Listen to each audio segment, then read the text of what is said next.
에어포트 서비스 퀄리티 1위. 아시아 최고의 5성급 공항. 최첨단 기술의 복합공항. 영국 항공서비스 평가기관과 국제공항협의회에서 내린 인천공항의 평가입니다. 인천공항은 단순 공항뿐만이 아니라 문화와 기술의 체험 공간으로서의 역할도 중요하게 생각하죠. 그래서 단순 공항으로 치부하고 들른 외국인들도 다들 높은 수준의 퀄리티에 재방문 의사와 긍정적인 반응을 내비친다고 합니다. 이번에는 전 세계를 사로잡은 인천공항에 대해 소개해드리겠습니다.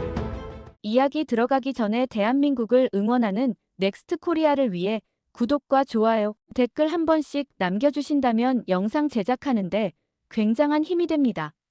감사합니다. 안녕하세요. 저는 세계 각국을 여행 다니며 책을 집필하는 여행가 루이스 케네디입니다. 그동안 수많은 나라를 방문했었고 공항도 많이 갔었습니다. 다만 이번 한국과 인천공항은 처음 방문하는 곳이라 제 호기심과 기대감은 매우 컸죠. 높은 기대감과 반대로 동양의 여러 공항에 실망을 많이 했어서 불안감도 있었습니다. 그렇게 오랜 비행 끝 저는 인천공항에 도착했습니다. 비행기가 착륙 체제에 들어가면서 창밖으로 내려다본 인천공항의 전경은 놀라웠습니다. 거대한 규모의 공항시설이 마치 하나의 작은 도시처럼 정연하게 배치되어 있었죠. 활주로에 바퀴가 닿는 순간 그 충격이 놀랄 만큼 부드러웠어요. 수십 년간 세계 각국의 공항을 경험했지만 이렇게 정밀한 착륙은 처음이었습니다. 기장에 숙련된 기술도 있겠지만 관제탑의 완벽한 유도 시스템이 뒷받침되지 않으면 불가능한 일이죠. 비행기가 게이트로 이동하는 동안 저는 창밖을 계속 주시했어요. 지상 요원들의 움직임이 마치 오케스트라의 연주처럼 조화롭고 질서정연했습니다. 각자의 역할을 정확히 알고 있고 불필요한 동작 하나 없이 효율적으로 움직이는 모습에서 이미 이 공항의 수준을 짐작할 수 있었죠. 동행했던 스위스 제약사 대표인 한스 밀러는 제 옆에서 루이스, 저것 좀 보게. 저렇게 정확한 지상 작업은 취리 공항에서도 보기 힘들어라며 감탄했습니다.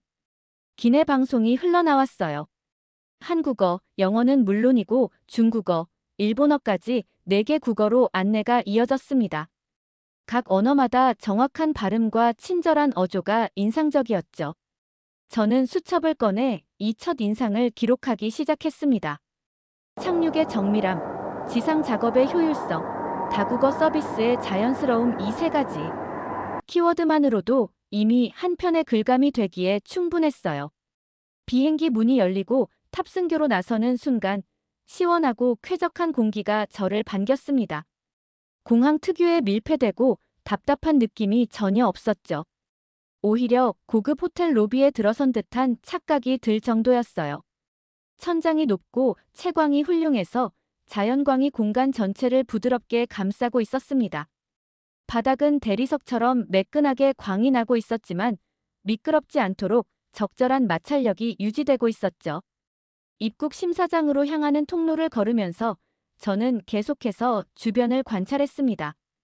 곳곳에 배치된 안내 표지판은 한글, 영어, 중국어, 일본어로 명확하게 표기되어 있었고 색상과 아이콘을 활용해 언어를 모르는 사람도 쉽게 방향을 찾을 수 있도록 설계되어 있었어요.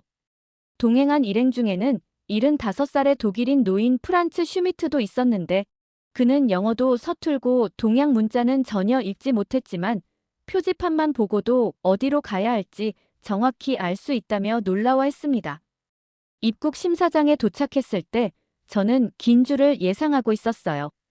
대부분의 국제공항에서는 입국 심사에만 30분에서 1시간까지 기다리는 것이 일반적이니까요. 하지만 인천공항은 달랐습니다. 여러 개의 심사대가 동시에 운영되고 있었고 자동 출입국 심사 시스템도 별도로 마련되어 있었죠. 줄이 길어 보였지만 실제로는 놀라울 정도로 빠르게 진행되었어요. 제 차례가 되어 심사대 앞에 섰을 때 심사관은 미소를 지으며 저를 맞이했습니다. 여권과 입국 신고서를 주시겠습니까? 완벽한 영어 발음이었어요. 서류를 검토하는 동안에도 그는 계속 친절한 표정을 유지했고 여행 목적이 관광이시군요. 한국에서 즐거운 시간 보내시길 바랍니다라는 따뜻한 인사말까지 건넸습니다. 단순히 매뉴얼대로 움직이는 것이 아니라 진심으로 환영한다는 느낌이 전해졌죠. 더 놀라운 일은 그 다음에 벌어졌습니다. 제 뒤에 있던 독일 노인 프란츠가 입국 신고서를 제대로 작성하지 못해 당황하고 있었어요. 영어가 서툴러서 심사관과 의사소통도 어려운 상황이었죠. 그때 어디선가 한 직원이 다가왔습니다. 독일어로 도와드릴까요? 유창한 독일어였어요. 프란츠의 얼굴이 환해지더니 안도의 한숨을 내쉬었습니다. 그 직원은 프란츠의 서류를 함께 검토하며 필요한 부분을 친절하게 설명해 주었고 심사관과의 의사소통까지 돕더군요. 저는 그 장면을 보면서 가슴이 뭉클해졌습니다. 이것은 단순한 서비스가 아니었어요. 낯선 땅에 도착한 노인의 불안함을 이해하고 그를 배려하는 진정한 환대였죠. 세계 각국의 공항을 다녀봤지만 이런 수준의 맞춤형 서비스는 처음이었습니다. 대부분의 공항에서는 언어가 통하지 않으면 그냥 손짓 발짓으로 때우거나 운이 좋으면 번역 앱을 사용하는 정도였거든요. 심사를 마치고 수함을 찾는 곳으로 이동했을 때 또 다른 광경이 펼쳐졌습니다. 일행 중 한 명인 82살의 스위스 노인 마르타 베버가 휠체어를 타고 있었는데 그녀를 위한 별도의 동선이 즉석에서 마련되었어요. 직원이 다가와 편하신 곳으로 안내해드리겠습니다라며 에스컬레이터 대신 엘리베이터로 가는 길을 안내했고 수화물 찾는 곳까지 직접 동행했습니다. 수화물 컨베이어 벨트 앞에서 기다리는 동안 저는 주변의 다른 승객들을 관찰했어요. 다양한 국적의 사람들이 섞여 있었지만 모두가 질서정연하게 자신의 짐을 기다리고 있었습니다. 누군가 짐을 찾기 어려워하면 자연스럽게 옆 사람이 도와주는 모습도 보였죠. 공항 직원들도 계속해서 주변을 순회하며 도움이 필요한 사람이 없는지 살피고 있었어요. 제 가방이 나왔을 때 저는 그것을 들어올리며 생각했습니다. 이게 정말 가능한 일인가?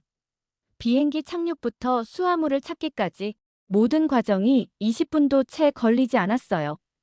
보통 1시간은 좋게 걸리는 일인데 말이죠. 효율성과 친절함이 이렇게 완벽하게 조화를 이룰 수 있다는 것이 믿기지 않았습니다. 세관 검사를 통과하고 입국장 밖으로 나섰을 때 저는 멈춰서서 주변을 둘러봤어요. 높은 천장, 넓은 공간, 깨끗한 바닥, 곳곳에 배치된 안내 데스크와 편의 시설들. 이것은 단순한 공항이 아니었습니다. 하나의 잘 설계된 도시였죠. 사람들이 편안하게 머물 수 있고 필요한 모든 것을 찾을 수 있는 완벽한 공간이었어요. 저는 수첩을 다시 꺼내 적기 시작했습니다. 인천공항은 공항을 넘어선 곳이다. 이곳은 여행자를 단순히 처리해야 할 대상이 아니라 환대해야 할 손님으로 대한다. 효율성과 인간미가 공존하는 이 놀라운 공간에서 나는 한국이라는 나라의 첫인상을 받았다.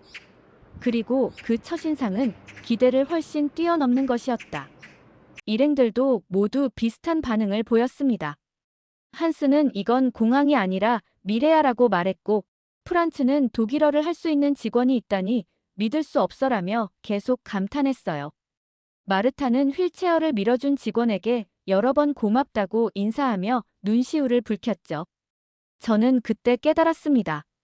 인천공항에 대한 찬사들이 단순한 수치나 통계가 아니라는 것을요.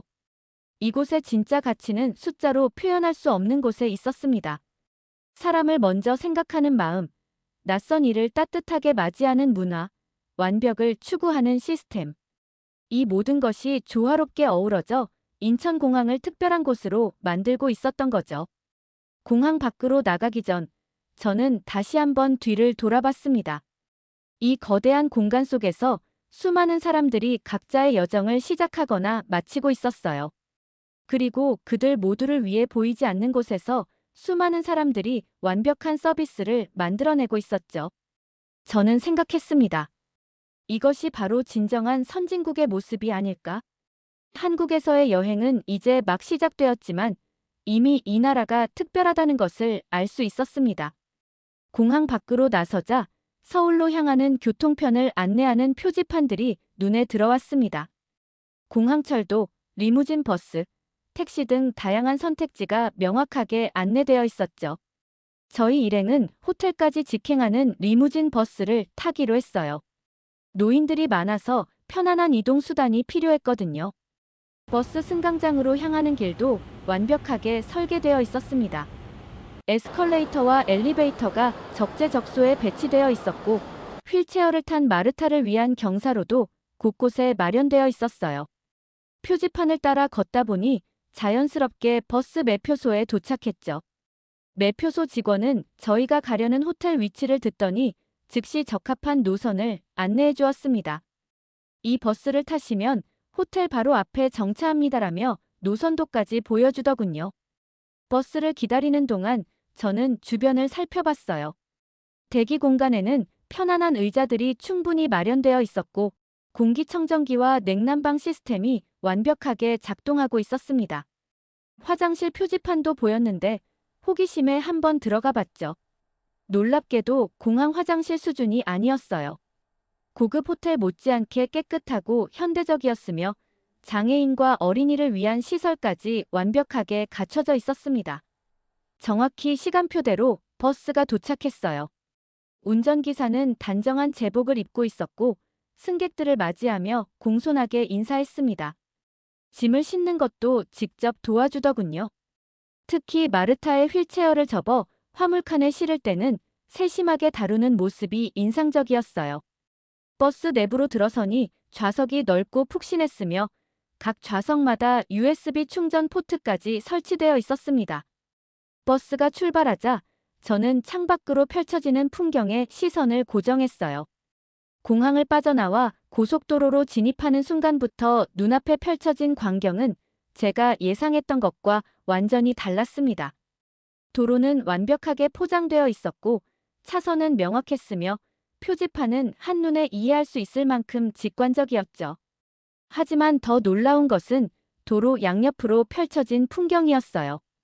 거대한 아파트 단지들이 계획적으로 배치되어 있었습니다. 각 단지마다 충분한 녹지 공간이 확보되어 있었고 나무와 화단이 조화롭게 어우러져 있었어요. 건물들은 현대적이면서도 깔끔했고 일정한 높이와 거리를 두고 배치되어 도시 전체가 하나의 거대한 설계도에서 나온 듯한 통일감을 주었습니다. 저는 유럽의 여러 계획 도시들을 봐왔지만 이렇게 대규모로 일관되게 설계된 주거 단지는 처음이었어요. 일행 중 한 명인 스위스 건축가 클라우스 휘버가 갑자기 자리에서 일어나 창문에 얼굴을 바짝 붙였습니다. 이게 가능한 일인가? 이렇게 많은 사람들이 이렇게 질서정연한 공간에서 살고 있다니. 그의 목소리에는 순수한 경탄이 담겨 있었어요. 클라우스는 취리히에서 30년 넘게 도시 계획을 연구해온 전문가였지만 한국의 주거 단지를 보며 완전히 새로운 차원의 도시 설계를 목격하고 있었던 겁니다. 프란츠도 흥분을 감추지 못했어요. 루이스, 저것 좀 보게. 저 아파트 단지마다 공원이 있어. 놀이터도 보이고 산책로도 있어. 스위스의 상류층 주거 단지에서나 볼 수 있는 환경인데 여기서는 일반적인 것처럼 보이지 않나? 그의 말이 맞았습니다. 각 아파트 단지는 독립된 작은 마을처럼 자족적인 구조를 갖추고 있었어요. 상가, 학교, 병원 등 생활에 필요한 모든 시설이 도보거리에 배치되어 있었죠. 버스가 한강을 건너는 다리에 진입했을 때 일행 전체가 탄성을 질렀습니다. 강 양쪽으로 펼쳐진 서울의 스카이라인은 숨이 멎을 만큼 아름다웠어요. 높은 빌딩들이 강변을 따라 늘어서 있었고 그 사이사이로 공원과 녹지 공간이 조화롭게 배치되어 있었습니다. 강변에는 자전거 도로와 산책로가 보였고 저녁 시간임에도 운동하는 사람들의 모습이 눈에 띄었어요. 한스가 말했습니다. 제네바 호수변도 아름답지만 이건 완전히 다른 차원이야. 자연과 도시가 이렇게 완벽하게 공존할 수 있다니. 그는 스마트폰을 꺼내 사진을 찍기 시작했어요. 다른 일행들도 마찬가지였죠. 모두가 창밖 풍경에 넋을 잃고 있었습니다. 버스가 도심으로 깊숙이 들어가면서 더욱 놀라운 광경들이 펼쳐졌어요. 도로는 복잡했지만 질서정연했습니다. 차들이 많았지만 정체는 심하지 않았고 모두가 교통신호를 정확히 지키고 있었어요. 끼어들기나 난폭 운전을 하는 차량은 단 한 대도 보이지 않았죠. 횡단보도에서는 차들이 반드시 멈춰서서 보행자를 먼저 보내주었고 보행자들도 신호를 지키며 질서 있게 건넜습니다. 클라우스가 메모를 하기 시작했어요. 이 교통 문화를 연구해야겠어. 이렇게 많은 차량이 이렇게 질서정연하게 움직이다니. 취리히에서도 보기 힘든 광경이야. 그는 교통신호체계, 도로 표지판, 차선 구조 등을 세밀하게 관찰하며 계속 메모했습니다. 버스가 강남 지역으로 들어서자 도시의 모습은 또 다른 면모를 보여주었어요. 초고층 빌딩들이 하늘을 찌를 듯 솟아있었고 그 아래로는 현대적인 상가와 쇼핑몰들이 즐비했습니다. 하지만 단순히 건물만 있는 것이 아니었어요. 보행자를 위한 넓은 인도, 가로수, 깨끗한 거리, 곳곳에 배치된 벤치와 쉼터까지. 이 도시는 사람을 위해 설계되었다는 것이 명확했습니다. 마르타가 조용히 말했어요. 내가 80년을 살면서 이런 도시는 처음 봐. 이렇게 큰 도시가 이렇게 깨끗하고 질서정연할 수 있다니. 그녀의 목소리에는 감동이 묻어났습니다. 마르타는 평생 스위스 소도시에서 살았고 대도시를 별로 좋아하지 않았어요. 하지만 서울은 그녀의 대도시에 대한 편견을 완전히 깨뜨리고 있었습니다. 저도 수첩을 꺼내 적기 시작했어요. 서울은 단순한 대도시가 아니다. 이곳은 1,000만 명이 넘는 사람들이 살아가는 거대한 유기체이면서도 동시에 정교하게 설계된 기계처럼 작동한다. 혼돈과 질서가 공존하고 전통과 현대가 조화를 이루며 자연과 인공이 균형을 맞추고 있다. 이 도시를 설계한 사람들은 단순히 건물을 짓는 것이 아니라 삶의 질을 디자인했다. 버스가 호텔 앞에 정차했을 때는 이미 저녁 9시가 넘어 있었어요. 긴 비행과 이동으로 모두가 피곤했지만 동시에 흥분으로 가득 차 있었습니다. 호텔 입구에서 저희를 맞이한 직원들은 완벽한 영어로 인사했고 짐을 옮기는 것부터 체크인까지 모든 과정을 신속하고 친절하게 처리해 주었어요. 로비에 들어서자 고급스러우면서도 따뜻한 분위기가 느껴졌습니다. 한국 전통 요소들이 현대적인 디자인과 조화롭게 어우러져 있었어요. 천장에는 한지로 만든 조명이 은은한 빛을 발하고 있었고 벽면에는 수묵화가 현대적으로 재해석된 작품들이 걸려 있었죠. 체크인을 하는 동안 프론트 직원이 각 노인의 건강 상태를 조심스럽게 물어봤어요. 혹시 특별히 필요하신 것이 있으신가요? 약이나 의료 장비, 식이, 제한 등이 있으시면 말씀해 주세요. 이것은 단순한 매뉴얼이 아니었습니다. 진심으로 고객의 안녕을 걱정하는 마음이 느껴졌죠. 마르타가 무릎이 좋지 않아서 낮은 침대가 필요하다고 하자 직원은 즉시 걱정하지 마세요. 적합한 방을 준비해 드리겠습니다라며 특별히 배정된 베리어 프리룸으로 안내해 주었어요. 한스는 알레르기가 있어서 특정 침구가 필요했는데 이것도 즉시 준비되었습니다. 각 사람의 필요가 개별적으로 파악되고 충족되는 과정을 보면서 저는 다시 한번 감탄했어요. 방으로 올라가는 엘리베이터 안에서 클라우스가 말했습니다. 이건 단순한 서비스가 아니야. 이건 철학이야. 사람을 먼저 생각하는 철학. 그의 말이 정확했어요. 인천공항에서부터 호텔까지 저희가 경험한 모든 것은 일관된 철학을 바탕으로 하고 있었습니다. 사람을 중심에 두고 그들의 필요를 예측하고 최선의 경험을 제공한다는 철학 말이죠. 방에 도착해서 짐을 풀고 창밖을 내다봤을 때 저는 또 한 번 놀랐습니다. 밤 10시가 넘었는데도 거리는 여전히 활기차게 빛나고 있었어요. 하지만 시끄럽거나 혼란스럽지 않았습니다. 오히려 안전하고 평화로워 보였죠.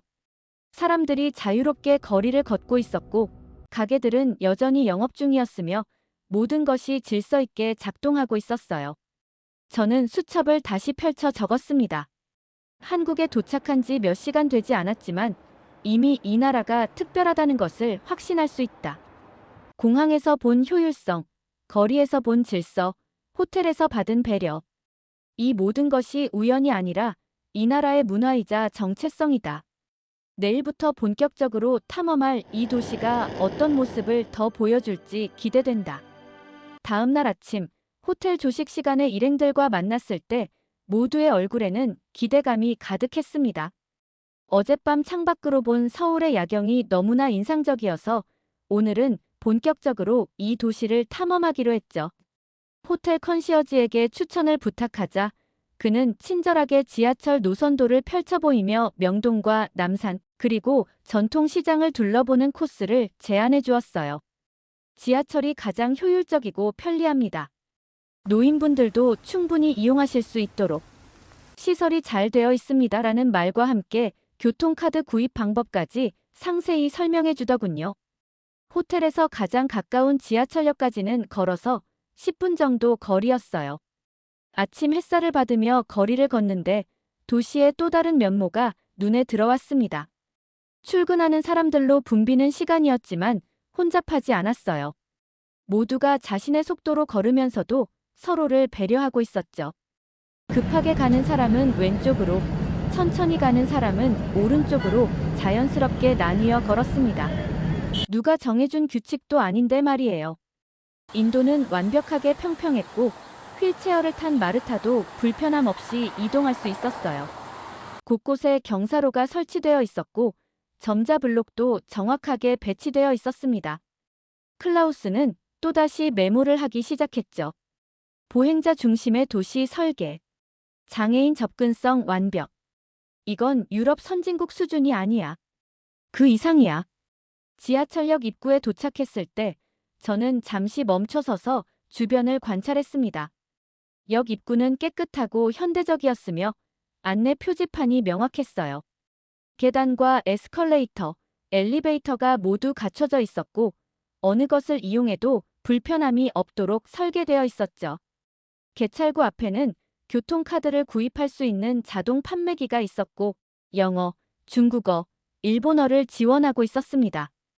교통카드를 구입하고 개찰구를 통과하는 과정도 놀라울 만큼 간단했어요. 카드를 터치하면 즉시 인식되었고 화면에 잔액과 함께 친절한 안내 문구가 표시되었습니다. 플랫폼으로 내려가는 에스컬레이터는 넓고 안정적이었으며 양쪽에 손잡이가 확실하게 설치되어 있어서 노인들도 안심하고 이용할 수 있었어요. 플랫폼에 도착했을 때 가장 먼저 눈에 띈 것은 대기하는 사람들의 모습이었습니다. 모두가 줄을 서서 기다리고 있었어요. 플랫폼 바닥에는 승차 위치를 표시하는 선이 그어져 있었고 사람들은 그 선을 따라 정확하게 두 줄로 서 있었습니다. 아무도 새치기 하지 않았고 누구도 선을 넘지 않았어요. 이것은 강제된 규칙이 아니라 자발적인 질서였죠. 프란츠가 놀라워하며 말했습니다. 독일에서도 이 정도로 질서정연하게 줄을 서는 걸 보기 힘들어. 정말 놀랍군. 한스도 고개를 끄덕이며 동의했어요. 이건 단순한 규칙 준수가 아니야. 이건 문화야. 서로를 배려하는 문화가 이렇게 자연스럽게 나타나는 거지. 잠시 후 전광판에 열차 도착 시간이 표시되었습니다. 정확히 2분 후. 그리고 정말로 2분 후에 열차가 도착했어요. 시간 약속에 철저한 스위스 사람들도 감탄할 만큼 정확한 운행이었습니다. 열차 문이 열리자 사람들은 먼저 내리는 승객들을 위해 양쪽으로 비켜섰어요. 모든 승객이 내린 후에야 질서 있게 탑승하기 시작했죠. 우리도 열차에 올랐는데 내부는 깨끗하고 쾌적했습니다. 좌석은 충분했고 손잡이는 적절한 높이에 배치되어 있었어요. 열차가 출발하자 안내방송이 흘러나왔습니다. 한국어와 영어로 다음 역과 환승 정보를 알려주었고 각 역마다 출구 정보까지 상세하게 안내해 주었죠. 몇 정거장을 지나는 동안 저는 계속해서 주변 사람들을 관찰했어요. 열차 안은 출근 시간임에도 불구하고 조용했습니다. 대부분의 사람들이 스마트폰을 보거나 책을 읽고 있었고 통화하는 사람은 단 한 명도 없었어요. 이어폰을 끼고 음악을 듣는 사람들도 소리가 새어나오지 않도록 조심하고 있었죠. 서로의 공간을 존중하는 것이 당연한 일처럼 여겨지고 있었습니다. 그런데 더 감동적인 장면은 다음 역에서 벌어졌어요. 할머니 한 분이 열차에 타셨는데 즉시 젊은 남성이 자리에서 일어나 자리를 양보했습니다. 할머니가 사양하셨지만 그 남성은 정중하게 권유했고 할머니는 감사의 인사를 하며 앉으셨어요. 그런데 놀라운 것은 이것이 특별한 일이 아니라는 점이었습니다. 다음 역에서도 그 다음 역에서도 비슷한 장면이 반복되었어요. 노약자가 타면 자연스럽게 누군가 자리를 양보했고 임산부를 위한 배려도 마찬가지였죠. 마르타는 눈시울을 붉히며 말했습니다. 유럽에서는 이런 광경을 보기가 점점 어려워지고 있어. 젊은이들이 노인에게 자리를 양보하는 것을 당연하게 여기지 않는 경우가 많거든. 그런데 여기서는 이게 자연스러운 일처럼 보여. 저도 같은 생각이었어요. 이것은 강요된 예의가 아니라 내면화된 배려였습니다. 명동역에 도착해서 지상으로 올라왔을 때 우리는 완전히 다른 세계로 들어선 것 같았어요. 지하에서의 조용하고 질서정연한 분위기와 달리 지상은 활기차고 역동적이었습니다. 하지만 여기서도 질서는 유지되고 있었어요. 수많은 사람들이 거리를 걸어 다녔지만 부딪히거나 서로 방해하는 일 없이 자연스럽게 흐름을 만들어내고 있었죠. 명동거리는 쇼핑과 음식, 문화가 어우러진 활기찬 공간이었습니다. 화장품 가게, 의류 매장, 음식점들이 줄지어 있었고 거리 곳곳에서는 길거리 음식을 파는 노점들이 있었어요. 하지만 놀라운 것은 이 모든 혼잡함 속에서도 거리가 깨끗하게 유지되고 있다는 점이었습니다. 클라우스가 바닥을 유심히 살펴보더니 말했습니다. 쓰레기가 하나도 없어. 이렇게 많은 사람들이 음식을 먹고 쇼핑을 하는데 어떻게 이렇게 깨끗할 수가 있지? 정말 그랬어요. 길거리 음식을 먹는 사람들이 많았지만 쓰레기통은 정확한 위치에 배치되어 있었고 사람들은 자연스럽게 그곳에 쓰레기를 버렸습니다. 노점 상인들도 자신의 구역을 깨끗하게 유지하고 있었어요. 우리는 명동 거리를 천천히 걸으며 이곳저곳을 구경했습니다. 상인들은 친절했고 외국인인 우리를 배려해서 영어로 설명해 주려고 노력했어요. 어떤 가게에서는 독일어를 할 수 있는 직원이 있어서 프란츠가 깜짝 놀라기도 했죠. 여기서도 독일어를. 정말 대단한 나라야.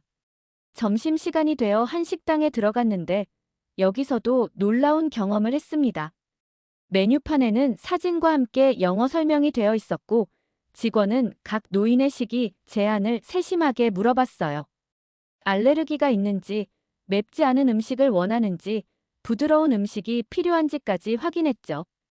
음식이 나왔을 때 그 맛은 예술이었습니다. 비빔밥과 불고기, 김치찌개 등을 주문했는데 각각의 맛이 조화롭고 깊었어요. 식사 중에 한스가 말했습니다. 음식 맛도 놀랍지만 더 놀라운 건 서비스야. 우리가 노인이라는 걸 고려해서 모든 걸 배려해주잖아. 이건 단순한 장사가 아니라 환대야. 정말 그랬습니다. 종업원은 계속해서 우리가 불편한 점은 없는지 확인했고 물을 채워주고 필요한 것이 있으면 즉시 가져다 주었어요. 식사를 마치고 지하 쇼핑가로 내려갔을 때 또 한 번 놀랐습니다. 거대한 지하 공간이 미로처럼 연결되어 있었는데 깨끗하고 밝았으며 쾌적했어요. 수많은 상점들이 있었지만 혼잡하지 않았고 안내 표지판이 명확해서 길을 잃을 염려가 없었습니다. 상인들은 친절했고 가격도 합리적이었어요.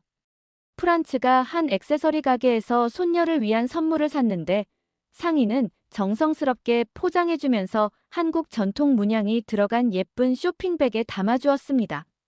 한국에서 온 선물이라는 게 특별하게 느껴지도록 포장해드렸어요 라는 말과 함께요. 이런 세심한 배려가 프란츠를 감동시켰어요. 오후에는 남산타워로 향했습니다. 케이블카를 타고 올라가는 동안 창밖으로 보이는 서울의 전경은 장관이었어요. 빌딩 숲과 한강, 그리고 멀리 보이는 산들이 조화를 이루고 있었죠. 전망대에 도착해서 사방을 둘러봤을 때 일행 모두가 말을 잃었습니다. 서울의 전체 모습이 한눈에 들어왔고 그 규모와 아름다움에 압도당했어요. 클라우스가 조용히 말했습니다. 제네바도 아름답지만 이건 다른 차원이야. 이렇게 큰 도시가 이렇게 아름다울 수 있다니. 그리고 저 많은 사람들이 저 안에서 질서 있게 살아가고 있다는 게 믿기지 않아. 한스도 동의했어요. 이제 이해가 가. 왜 한국이 선진국 반열에 올랐는지. 이건 경제력만의 문제가 아니야. 시민의식, 문화 수준, 도시 설계 능력, 모든 게 최고 수준이야. 저녁 무렵 호텔로 돌아가는 길에 우리는 다시 지하철을 이용했어요. 퇴근 시간이라 사람들이 많았지만 아침과 마찬가지로 질서는 유지되고 있었습니다. 피곤한 얼굴들이었지만 여전히 서로를 배려하는 모습이 보였어요. 노인에게 자리를 양보하고 임산부를 위해 공간을 만들어주고 급한 사람을 위해 비켜서고 이 모든 것이 자연스럽게 이루어지고 있었죠. 호텔에 도착했을 때는 밤 8시가 넘어 있었어요. 로비에서 간단히 저녁 식사를 하면서 오늘 하루를 돌아봤습니다. 모두가 피곤했지만 동시에 흥분되어 있었어요. 마르타가 말했습니다. 오늘 하루 동안 본 것들이 믿기지 않아. 이렇게 많은 사람들이 이렇게 질서 있게 서로를 배려하며 살 수 있다니. 이건 기적 같은 일이야. 저는 수첩을 꺼내 오늘의 경험을 정리했습니다. 한국의 진짜 힘은 건물이나 기술이 아니다. 그것은 사람들의 시민 의식에 있다. 줄을 서서 기다리는 것, 노약자에게 자리를 양보하는 것, 거리를 깨끗하게 유지하는 것, 서로를 배려하는 것. 이 모든 것이 자연스럽게 강요 없이 이루어진다. 이것이 바로 진정한 선진국의 모습이다. 다음 날 아침은 평화롭게 시작되었습니다. 호텔 조식을 마치고 오늘은 경복궁과 인사동을 둘러보기로 계획했어요. 모두가 어제의 감동을 이야기하며 들뜬 목소리로 대화를 나누고 있었죠. 한스는 오늘은 한국의 전통 문화를 제대로 경험해보자며 기대에 찬 표정이었고, 클라우스는 한옥의 건축 구조를 직접 보고 싶다며 카메라를 꼼꼼히 챙기고 있었습니다. 그런데 로비에서 출발하려던 순간 갑자기 이상한 일이 벌어졌어요. 일행 중 한 명인 81살의 스위스 제약사 대표 베르나르트 슈미트가 갑자기 비틀거리기 시작했습니다. 얼굴이 창백해지더니 식은땀을 흘리기 시작했어요. 가슴이 답답해 라는 말을 남기고 그는 그 자리에 주저앉고 말았습니다. 순간 우리 모두가 패닉 상태에 빠졌어요. 외국 땅에서 언어도 통하지 않는 곳에서 응급 상황이 발생한 겁니다. 저는 급히 호텔 프론트로 달려가 상황을 설명했죠. 응급 상황입니다. 우리 일행 중 한 분이 쓰러졌어요. 제 목소리는 떨리고 있었고 영어도 제대로 나오지 않았습니다. 그런데 놀라운 일이 벌어졌어요. 프론트 직원은 전혀 당황하지 않고 침착하게 대응했습니다. 알겠습니다. 즉시 구급차를 부르겠습니다. 손님께서는 환자분 곁으로 가세요. 저희가 모든 것을 처리하겠습니다. 그의 목소리는 안정적이었고 확신에 차 있었어요. 마치 이런 상황을 수백 번 겪어본 것처럼 말이죠. 저는 베르나르트 곁으로 돌아갔고 다른 일행들은 그를 둘러싸고 불안한 표정으로 서 있었습니다. 마르타는 울음을 터뜨렸고 프란츠는 떨리는 손으로 베르나르트의 손을 잡고 있었어요. 한스는 어떡하지? 스위스까지 후송해야 하나라며 걱정스러운 목소리로 중얼거렸습니다. 그런데 정확히 5분 후 구급차가 도착했습니다. 5분이에요. 스위스에서도 도심에서 구급차가 이렇게 빨리 오는 경우는 드뭅니다. 구급대원들이 신속하게 로비로 들어왔고 그들의 움직임은 정확하고 효율적이었어요. 즉시 베르나르트의 상태를 확인하기 시작했죠. 혈압 측정, 맥박 체크, 산소 포화도 측정이 순식간에 이루어졌습니다. 더 놀라운 것은 구급대원 중 한 명이 영어를 유창하게 구사한다는 점이었어요. 걱정하지 마세요. 저희가 최선을 다해 치료하겠습니다. 어떤 증상이 있으셨나요? 기저질환은 있으신가요? 복용 중인 약이 있나요? 차분하고 전문적인 질문들이 이어졌습니다. 저는 베르나르트가 고혈압 약을 복용하고 있다는 것과 최근 가슴 통증이 가끔 있었다는 사실을 전달했어요. 구급대원은 즉시 상황을 판단했습니다. 심장 관련 문제일 가능성이 있습니다. 지금 바로 삼성서울병원 응급실로 이송하겠습니다. 그곳은 심장 전문센터가 있어서 최고의 치료를 받으실 수 있습니다. 그의 설명은 명확했고 우리에게 안심을 주었어요. 베르나르트를 들것에 옮기는 과정도 매우 조심스럽고 전문적이었습니다. 목과 허리를 보호하면서 안정적으로 들어올렸고 이동하는 내내 계속해서 상태를 모니터링했어요. 구급차 안에는 놀라울 만큼 많은 의료 장비가 갖춰져 있었습니다. 제세동기, 산소 공급 장치, 각종 모니터링 장비들. 마치 작은 응급실이 통째로 들어있는 것 같았죠. 저와 한스가 구급차에 동승하기로 했고 나머지 일행은 택시를 타고 병원으로 향하기로 했습니다. 구급차가 출발하자 사이렌 소리와 함께 빠른 속도로 병원을 향해 달리기 시작했어요. 하지만 차 안은 놀랍도록 안정적이었습니다. 급제동이나 급가속 없이 부드럽게 운행되었고 베르나르트도 편안해 보였어요. 구급차 안에서도 구급대원은 계속 베르나르트를 돌봤습니다. 심전도를 측정하고 정맥 주사를 놓고 산소 마스크를 씌워주었어요. 동시에 병원과 무전으로 연락하며 환자의 상태를 실시간으로 전달하고 있었죠. 여든한 세 남성 환자, 흉통 및 호흡 곤란 증세, 고혈압 병력 있음, 심전도상 이상 소견 보임, 도착 예정 시간 10분. 모든 정보가 정확하고 신속하게 전달되었습니다. 병원까지 가는 동안 저는 창밖을 내다봤어요. 다른 차들이 구급차를 위해 길을 비켜주고 있었습니다. 신호등에서도 우선권이 주어졌고 막힌 도로에서도 차들이 협조적으로 공간을 만들어 주었죠. 이것도 시민의식의 한 부분이었습니다. 응급 환자를 위해 자신의 시간을 기꺼이 양보하는 문화 말이에요. 정확히 15분 만에 삼성서울병원 응급실에 도착했습니다. 병원 건물은 거대했고 현대적이었어요. 구급차가 응급실 입구에 정차하자 이미 의료진이 대기하고 있었습니다. 구급대원이 무전으로 미리 연락했기 때문이죠. 들것이 내려지자마자 의사와 간호사들이 둘러싸고 즉시 상태를 확인하기 시작했어요. 바로 응급처치실로 이동합니다.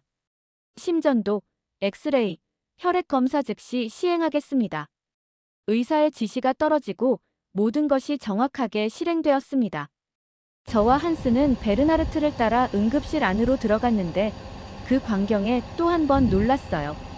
응급실은 최첨단 시설로 가득했고 의료진들은 마치 군대처럼 조직적으로 움직이고 있었습니다. 간호사 한 명이 우리에게 다가왔어요. 보호자분들이시죠? 이쪽으로 오시면 환자분의 상태에 대해 설명해 드리겠습니다. 그리고 등록 절차를 밟아야 하는데 여권과 보험 서류가 있으신가요? 완벽한 영어였고 차분하고 친절한 태도였습니다. 긴급 상황임에도 불구하고 우리를 배려하는 여유가 있었어요. 등록 창구에서 서류를 작성하는 동안 직원은 우리의 불안함을 이해하고 있었습니다. 걱정하지 마세요. 저희 병원은 심장질환 치료에 세계적인 명성을 가지고 있습니다. 환자분께서 최고의 치료를 받으실 수 있도록 최선을 다하겠습니다.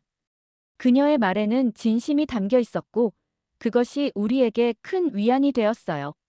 서류 작성을 마치고 대기실로 돌아왔을 때 나머지 일행들도 도착해 있었습니다. 모두가 불안한 표정으로 소식을 기다리고 있었어요. 대기실은 깨끗하고 쾌적했습니다. 편안한 의자들이 배치되어 있었고 텔레비전과 잡지들도 있었죠. 무료 커피와 물도 제공되고 있었어요. 하지만 아무도 그런 것들에 신경 쓸 수 없었습니다. 오직 베르나르트의 상태만이 걱정이었죠. 30분쯤 지났을 때 의사가 나왔습니다. 젊지만 자신감 있어 보이는 의사였어요. 환자분의 가족이신가요? 제가 담당 의사입니다. 환자분의 상태에 대해 설명드리겠습니다. 그는 우리를 상담실로 안내했고 검사 결과를 보여주며 상세히 설명하기 시작했어요. 심전도 검사 결과 경미한 부정맥이 발견되었습니다. 엑스레이상 폐에는 이상이 없고 혈액 검사에서 심근효소 수치가 약간 상승했습니다. 다행히 심근경색은 아니지만 협심증 가능성이 있어 추가 검사가 필요합니다. 지금 관상동맥 조영술을 준비하고 있습니다. 의사의 설명은 전문적이면서도 이해하기 쉬웠어요. 의학 용어를 쓰면서도 그 의미를 일반인이 알아들을 수 있도록 풀어서 설명해 주었죠. 한스가 물었습니다. 비용은 얼마나 드나요? 우리는 여행자 보험이 있지만. 의사는 미소를 지으며 대답했어요. 비용에 대해서는 원무과에서 상담해 드릴 겁니다. 하지만 걱정하지 마세요. 한국의 의료비는 다른 선진국에 비해 매우 합리적입니다. 먼저 환자분의 치료에 집중하시고 비용 문제는 나중에 해결하시면 됩니다. 추가 검사가 진행되는 동안 우리는 다시 대기실로 돌아왔어요. 간호사가 다가와서 커피와 샌드위치를 권했습니다. 아침부터 많이 놀라셨을 텐데 조금이라도 드세요. 기운을 차리셔야 환자분을 돌보실 수 있습니다. 이런 작은 배려가 얼마나 큰 위안이 되는지 그때 깨달았어요. 1시간쯤 지나서 의사가 다시 나왔습니다. 검사 결과가 나왔습니다. 관상동맥에 약간의 협착이 있지만 당장 시술이 필요한 정도는 아닙니다. 약물 치료로 충분히 조절 가능합니다. 이틀 정도 입원해서 경과를 관찰한 후 퇴원하실 수 있을 겁니다. 이 말을 듣는 순간 우리 모두가 안도의 한숨을 내쉬었어요. 베르나르트를 병실로 면회 갔을 때 그는 이미 안정을 되찾은 상태였습니다. 병실은 개인실이었고 깨끗하고 쾌적했어요. 침대는 전동식이었고 각종 모니터링 장비가 갖춰져 있었지만 전혀 위압적이지 않았습니다. 창밖으로는 서울의 전경이 보였고 화장실도 넓고 깨끗했어요. 베르나르트가 미소를 지으며 말했습니다. 루이스, 한스, 모두들. 걱정 끼쳐서 미안해. 그런데 이 병원은 정말 놀라워. 스위스의 어떤 병원보다 시설이 좋고 의료진도 친절해. 처음에는 외국에서 병원에 입원하게 되어 불안했는데 지금은 오히려 안심이 돼. 간호사가 들어와서 약과 물을 가져왔어요. 식사 시간이 되면 식단표를 드릴 겁니다. 어떤 음식을 좋아하시는지, 알레르기는 없으신지 알려주세요. 환자분의 상태에 맞는 식사를 준비해드리겠습니다. 이런 세심한 배려가 계속 이어졌죠. 오후가 되어 원무과에서 비용 명세서를 받았을 때 우리는 또 한 번 놀랐습니다. 구급차 이송, 응급실 치료, 각종 검사, 관상동맥 조영술, 이틀간의 입원비를 모두 합쳐도 스위스에서 단순 응급실 방문 한 번 비용의 10분의 1 수준이었어요. 한스는 명세서를 여러 번 확인하며 말했습니다. 이게 맞나? 이 정도 수준의 치료를 이 가격에 받을 수 있다니 믿을 수가 없어. 원무과 직원이 설명했습니다. 한국은 국민건강보험 시스템이 잘 되어 있어서 의료비가 합리적입니다. 외국인 환자분들도 그 혜택을 어느 정도 받으실 수 있습니다. 여행자 보험을 청구하시면 대부분 커버될 거예요. 그녀는 보험 청구를 위한 서류까지 친절하게 준비해 주었습니다. 저녁이 되어 베르나르트의 식사 시간이 되었을 때 우리는 병실에 함께 있었어요. 배식 직원이 식판을 가져왔는데 그 내용에 또 놀랐습니다. 심장 환자를 위한 저염식이었지만 맛과 영양을 모두 고려한 메뉴였어요. 밥, 생선구이, 나물, 국, 과일까지 균형 잡힌 식단이었죠. 베르나르트가 한 입 먹어보더니 감탄했습니다. 병원 음식이 이렇게 맛있을 수가 있나? 스위스 병원 음식은 먹을 수가 없는데. 마르타도 눈물을 글썽이며 말했어요. 이게 바로 진정한 선진국이야. 환자를 단순히 치료 대상이 아니라 한 사람의 인간으로 대하는 거지. 건강뿐만 아니라 마음까지 치료하는 거야. 베르나르트가 안정을 되찾고 이틀간의 입원 치료를 마친 후 우리는 다시 서울 탐방을 이어갈 수 있었습니다. 병원에서의 경험은 우리 모두에게 깊은 인상을 남겼고 이제 한국이라는 나라를 더 깊이 이해하고 싶다는 열망이 커졌어요. 베르나르트도 의사의 허락을 받고 가벼운 일정에 합류하기로 했죠. 이렇게 좋은 치료를 받았는데 한국을 제대로 경험하지 못하고 가면 후회할 것 같아라며 밝은 표정을 지었습니다. 호텔 컨시어지에게 한국의 전통 문화를 깊이 체험할 수 있는 곳을 추천해달라고 하자 그는 망설임 없이 궁중 요리 체험 프로그램을 소개해 주었어요. 노인분들도 편하게 참여하실 수 있고 한국의 역사와 문화를 음식을 통해 배우실 수 있는 특별한 경험이 될 겁니다. 예약까지 직접 도와주며 필요한 모든 정보를 상세히 알려주더군요. 장소는 북촌 한옥마을 근처에 있는 전통 한옥을 개조한 문화 공간이었습니다. 다음 날 오전, 택시를 타고 북촌으로 향했어요. 택시 기사는 친절하게 북촌의 역사에 대해 설명해 주었습니다. 비록 영어가 유창하지는 않았지만 번역 앱을 사용하면서까지 우리에게 이야기를 들려주려고 노력했죠. 이곳은 조선시대 왕족과 양반들이 살던 곳입니다. 지금은 전통을 보존하면서 현대적으로 활용하고 있죠. 라는 설명이 화면에 나타났어요.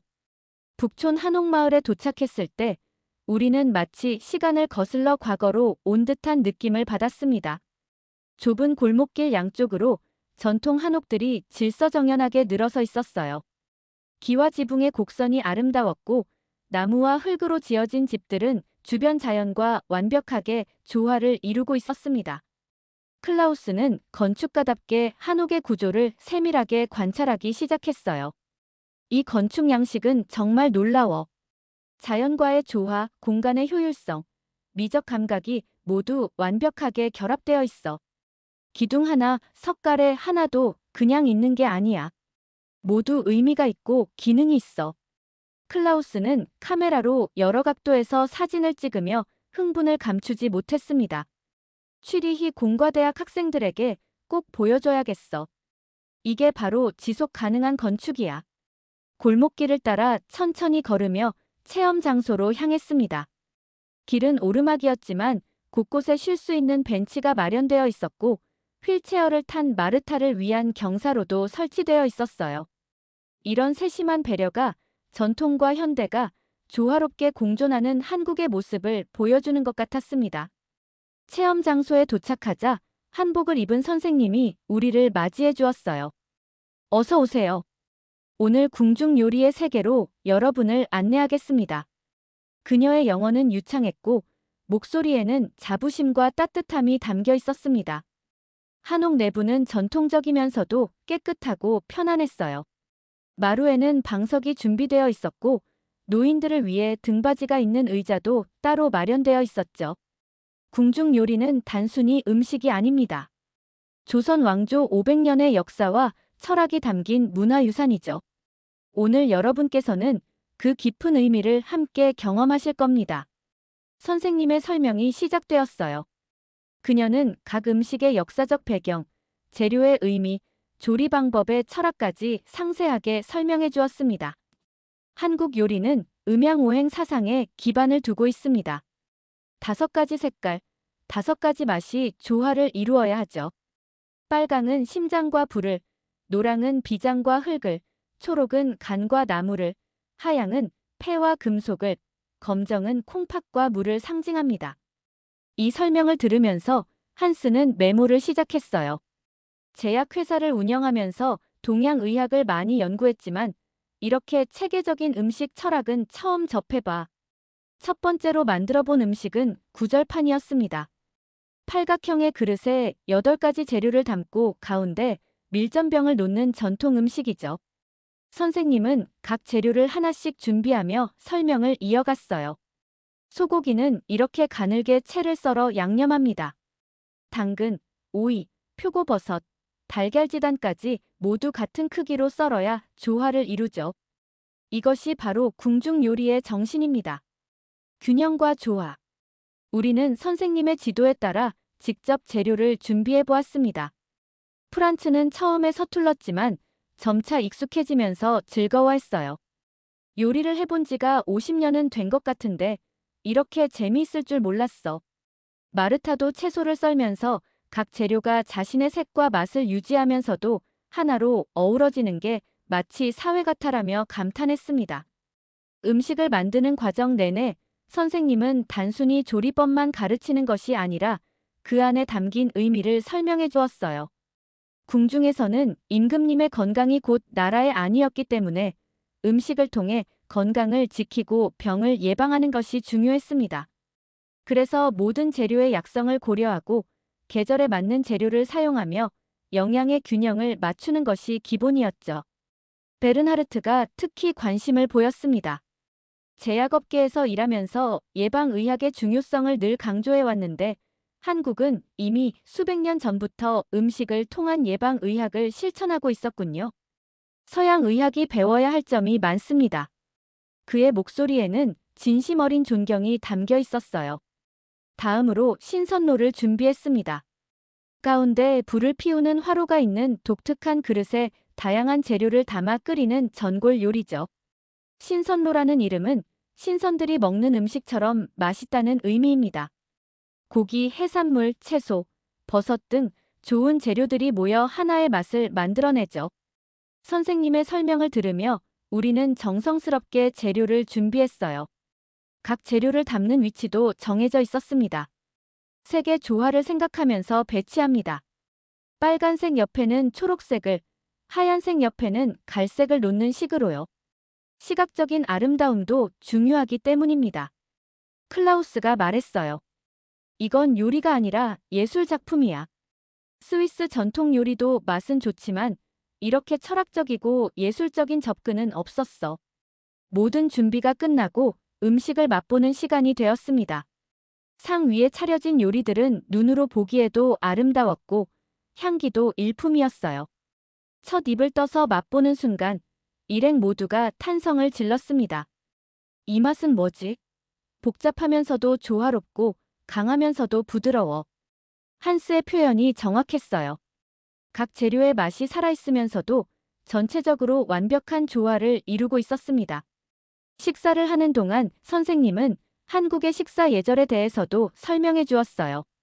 어른이 수저를 들기 전까지 기다리고 식사 중에는 소리를 내지 않으며 모두가 식사를 마칠 때까지 자리를 지킵니다. 이것이 한국의 전통 식사 예절이죠. 마르타가 고개를 끄덕이며 말했습니다. 이런 예절이 곧 서로에 대한 존중이군요.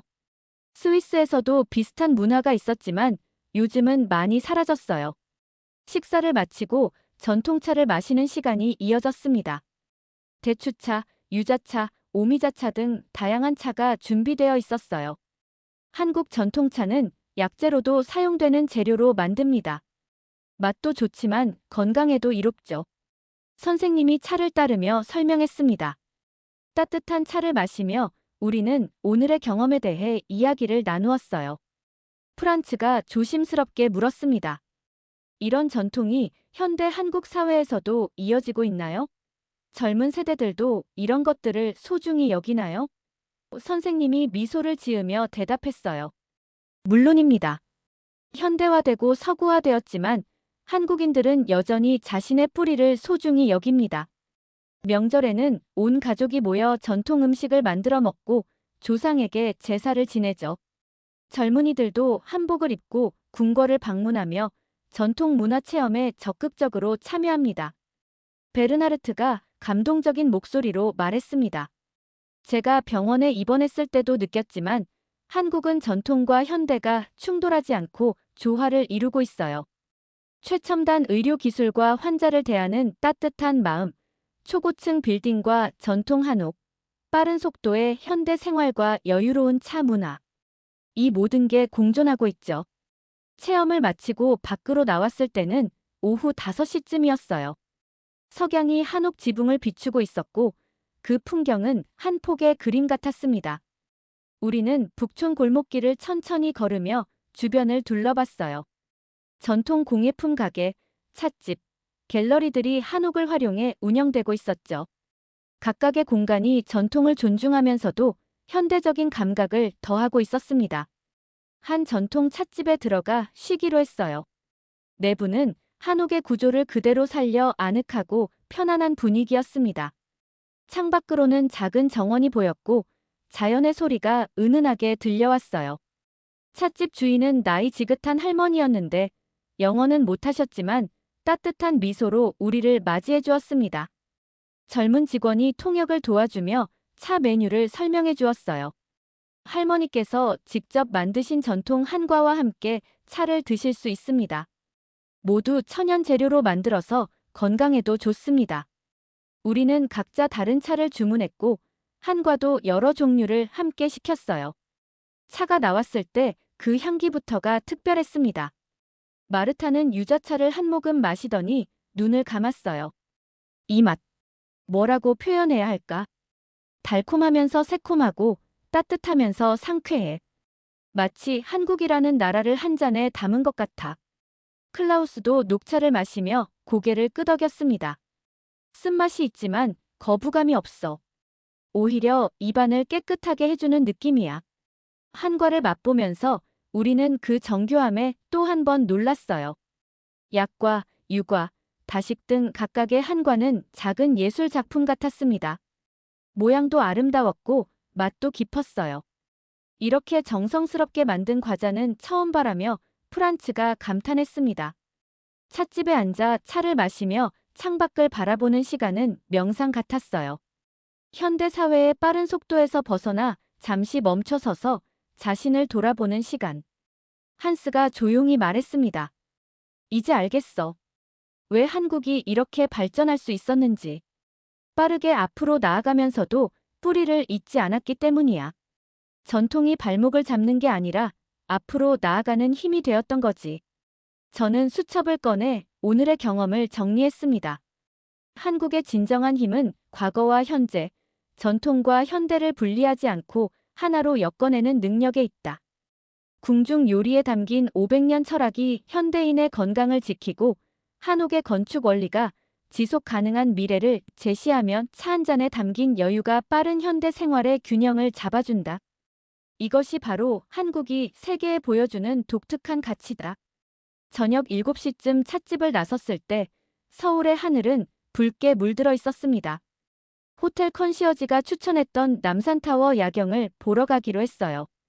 해질 무렵에 올라가시면 낮과 밤의 서울을 모두 보실 수 있습니다. 정말 잊지 못할 경험이 될 거예요라던 그의 말이 기억났죠. 택시를 타고 남산 케이블카 승강장으로 향했습니다. 케이블카 승강장에 도착하니 이미 많은 사람들이 줄을 서 있었어요. 하지만 여기서도 질서는 완벽하게 유지되고 있었습니다. 모두가 자신의 차례를 기다리며 조용히 대화를 나누고 있었죠. 직원들은 노인들을 위해 별도의 배려를 해주었어요. 어르신들께서는 이쪽으로 오세요. 좀 더 편하게 탑승하실 수 있도록 도와드리겠습니다. 휠체어를 탄 마르타를 위해서는 특별히 넓은 케이블카를 배정해 주었고 탑승을 도와주는 직원도 함께 배치되었습니다. 케이블카가 천천히 올라가기 시작하자 창밖으로 펼쳐지는 풍경에 우리 모두가 넋을 잃었어요. 한옥마을의 기와 지붕들이 점점 작아지고 그 너머로 현대적인 빌딩들이 하늘을 향해 솟아 있었습니다. 한강은 석양을 받아 금빛으로 반짝이고 있었고 도로 위의 자동차들은 마치 작은 장난감처럼 보였죠. 클라우스가 카메라 셔터를 연신 눌러댔습니다. 이 순간을 놓칠 수가 없어. 자연과 도시가 이렇게 아름답게 공존하는 풍경은 세계 어디에서도 보기 힘들어. 베르나르트는 창문에 얼굴을 가까이 대고 조용히 바라보고 있었어요. 며칠 전 응급실에 실려갔던 사람이라고는 믿기지 않을 만큼 건강해 보였습니다. 루이스, 저는 이번 사고가 축복이었다고 생각해요. 만약 아프지 않았다면 한국 의료 시스템의 놀라움을 경험하지 못했을 테고 이렇게 삶의 소중함을 다시 깨닫지도 못했을 거예요. 지금 이 순간이 얼마나 아름다운지 살아있다는 게 얼마나 감사한 일인지 절실히 느낍니다. 그의 목소리는 떨리고 있었고 눈가가 촉촉해져 있었어요. 케이블카가 정상에 도착했을 때는 해가 막 지평선 너머로 사라지는 순간이었습니다. 우리는 전망대로 올라갔어요. 엘리베이터는 빠르고 안정적이었으며 내부에는 여러 언어로 남산타워의 역사가 소개되고 있었습니다. 남산타워는 1969년에 건설되어 서울의 랜드마크가 되었습니다. 높이는 236m이며 해발 508m 지점에 위치해 있어 서울 전역을 한눈에 볼 수 있습니다. 전망대에 도착하자 360도로 펼쳐진 서울의 야경이 우리를 맞이했습니다. 그 순간 우리 모두는 말을 잃었어요. 지평선까지 펼쳐진 불빛의 바다. 수많은 건물에서 쏟아지는 빛들이 별처럼 반짝이고 있었고 한강을 가로지르는 다리들은 아름다운 곡선을 그리며 빛나고 있었습니다. 도로 위의 자동차 행렬은 빛의 강물처럼 흐르고 있었죠. 프란츠가 창문에 손을 대고 한참을 바라보더니 말했습니다. 85회를 살아오면서 이렇게 아름다운 도시는 처음 봅니다. 파리의 에펠탑, 뉴욕의 엠파이어 스테이트 빌딩, 런던의 런던 아이에서 본 야경들도 모두 아름다웠지만 이건 차원이 달라요. 이 도시에는 생명력이 있어요. 살아 숨쉬는 느낌이 들어요. 그의 목소리는 감동으로 가득 차 있었습니다. 마르타는 휠체어에 앉아 창밖을 바라보며 조용히 눈물을 흘리고 있었어요. 제가 다가가 어깨에 손을 얹자 그녀가 말했습니다.